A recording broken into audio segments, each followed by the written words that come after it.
अऊज़ु बिल्लाहि मिनश्शैतानिर्रजीम बिस्मिल्लाहिर्रहमानिर्रहीम। अच्छा, रमज़ान आता है तो एक अजीब सी बहस शुरू हो जाती है जिसको सुनकर मुझे ताज्जुब होता है। मैं कई बार तो हज़रात से कहता हूँ कि मुझे बाज़ बातों पर ना बहुत ताज्जुब होता है। ताज्जुब क्या है कि तरावी पढ़नी है पूरा महीना, जो 8 कहते हैं वो भी, जो 20 कहते हैं वो भी, और तरावी पढ़नी है पूरा महीना जमात से, जो 8 कहते हैं वो भी और जो 20 कहते हैं वो भी। ऐसी है बात। और जब बैच शुरू होनी है तो फिर कहते हैं, हम कहते हैं तरावी 20 रकात है और वो कहते हैं तरावी 8 रकात है। उनसे पूछो जी 20 क्यों है, वो कहते 8 क्यों है, वो कहते हैं इसलिए कि अल्लाह के नबी ने 8 पढ़ी थी। और भाई हज़रत उमर तो 20 की जमात का अहतमाम कराते थे, तो हमने कलमा उमर का थोड़ा ही पढ़ा है, हमने तो अल्लाह के नबी का पढ़ा है, लिहाजा हम नबी वाली तरावी पढ़ेंगे। हम उनसे पूछते हैं कि अल्लाह के नबी सल्लल्लाहु अलैहि वसल्लम ने तरावी तो पूरा महीना बाजमात नहीं पढ़ी थी, ये पूरा महीना जो बाजमात है ये तो हज़रत उमर का तरीका है।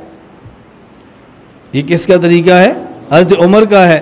तो अगर आपने नबी वाली पढ़नी है और आपके ख्याल में नबी वाली 8 रकात है, तो फिर आप 3 रात जमात करा लिया करो, पूरा महीना जमात क्यों कराते हो? इस पर मैं आपको एक लतीफ़ा सुनाता हूँ, फिर बात आपको जल्दी समझ आएगी। आज से तकरीबन 12 साल पहले या 13-14 साल पहले, मुझे अब याद नहीं है, बहरहाल काफ़ी साल पहले लाहौर मैंने 20 रकात तरावी पर बयान किया। जब वापस आ गया तो मुझे फ़ोन आया, एक साथी ने कहा जी आज आपने तरावी पर बयान किया है और हमने आपसे मुनाजरा करना है। मैंने कहा किस पर? कहा जी तरावी पर। मैंने कहा भी हम मसला खोलना चाहते हैं, किसी को जलील नहीं करना चाहते। मुनाजर की ख्वाहिश होती है सवाल छुपा के रखो, मुनाजरे के वक़्त करेंगे ताकि सामने वाला मुनाजर शर्मिंदा हो। मैं आपको सवाल पहले बता देता हूँ ताकि आप तैयारी करके आ जाएँ और मुनाजरे के वक़्त आपको शर्मिंदगी ना हो। आप अपने मुनाजर को बताएं भी इस सवाल का जवाब किसका क्या है, ताकि पहले तैयारी करके। मुझे कहते जी ठीक है। मैंने कहा आप तरावी कहाँ से साबित करोगे? कहा जी कुरान और हदीस से। मैंने कहा कितनी साबित करोगे? कहा जी ना, तरावी कहाँ से साबित करोगे? कहा जी कुरान और हदीस से।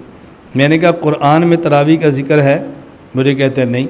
मैंने कहा जब कुरान में तरावी का ज़िक्र ही नहीं तो आप कुरान से साबित कैसे करोगे? नहीं, हम हदीस पाक से साबित करेंगे। मैंने कहा ठीक है। आप कितनी रकातें साबित करोगे? कितनी रकातें? कहा जी 8।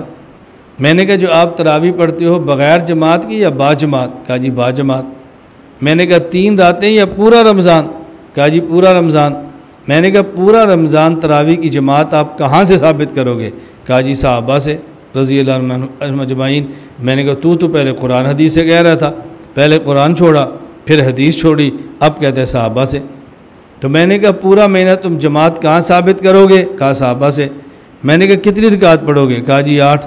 कहाँ साबित करोगे? कहते जी हदीस से। मैंने कहा फिर वापस चल पड़ा, पहले कुरान छोड़ा, हदीस छोड़ी, सहाबा पर आया।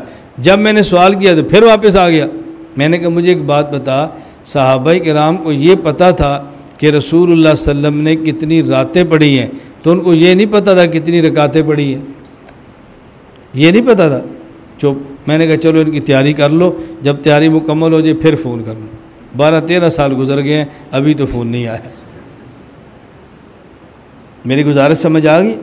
इसलिए हम तरावी पढ़ते हैं 20 रकात और पढ़ते हैं पूरा महीना और पढ़ते हैं बाजमात, उसमें ख़त्म करते हैं कुरान और पढ़ते हैं हर मस्जिद में। कितने काम करते हैं? नंबर 1 तरावी 20 रकात, नंबर 2 पूरा महीना, नंबर 3 बाजमात, नंबर 4 हर मस्जिद, नंबर 5 ख़त्म कुरान। अब यह है पूरा अमल। हमारे तबलीग वाले कहते हैं अल्लाह ने कामयाबी पूरे दीन पर चलने में रखी है, तो फिर पूरी दलील देनी चाहिए ना। कोई एक हदीस पेश कर दो कि रसूलुल्लाह सल्लल्लाहु अलैहि वसल्लम ने 8 रकात पढ़ी हूँ, पूरा महीना पढ़ी हूँ, बाजमात पढ़ी हूँ और मस्जिद नबी के अलावा और मसाजिद में भी हुक्म दिया हो और फिर ख़त्म कुरान किया हो। जो तुम्हारा अमल है कोई एक हदीस पेश कर दो। अब रसूलुल्लाह सल्लल्लाहु अलैहि वसल्लम की बजाय कुछ सहाबा से लेंगे, कुछ बुज़ुर्गों से लेंगे। और जब हम कहते हैं कि बुज़ुर्गों से ये सुना है तो कहते हैं कलमा बुज़ुर्गों का पढ़े है कि हुजूर पाक का पढ़े है। अब आप साबित कर दो, गुजारिश समझ आ गई। इसलिए कभी आपको तरावी पर गुफ्तगू करनी पड़े तो फ़ौरन आधे उन्वान पर बात ना किया करो। ये तुसी आप कहते हो 20 है, हम कहते हैं 8 है, 20 पे दलील लाओ। कहा नहीं, आप कितनी तरावी पढ़ते हो उससे पूछो कि जी 8, को जी 2-4 दिन या पूरा महीना, कहा जी पूरा महीना, अकेले अकेले या बाजमात, कहेगा जी बाजमात, एक मस्जिद में या हर मस्जिद में, कहा जी हर मस्जिद में, उसमें कुरान ख़त्म करते हो कि सूरतें, कहा जी कुरान, को जी अब बिस्मिल्लाह पढ़ो, लाओ हदीस। नहीं हम तो पूरा कुरान नहीं पढ़ते, सूरतें पढ़ते हैं, चलो ठीक है लाओ हदीस, अल्लाह अल्लाह खैर से लाओ हदीस। नहीं मिलती चलो तलीमुल इस्लाम में देख लो, बहिश्ती ज़ेवर में देख लो, देखो फ़िक़ह किताब में सारे मसले लिखे पड़े हैं। आप फ़िक़ह का इनकार कर दो, हदीस से दिखा दो, और जब नहीं दिखा सकते फिर फ़िक़ह को मान लो। तो इबादत के लिए ज़रूरी है इबादत का वक़्त, इबादत का मकाम और इबादत को समझने वाले उलमा।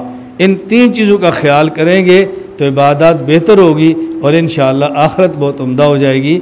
अल्लाह हमें दुनिया भी अच्छी अता फ़रमा दे, अल्लाह ताला हम सबको आखिरत भी अच्छी अता फरमा।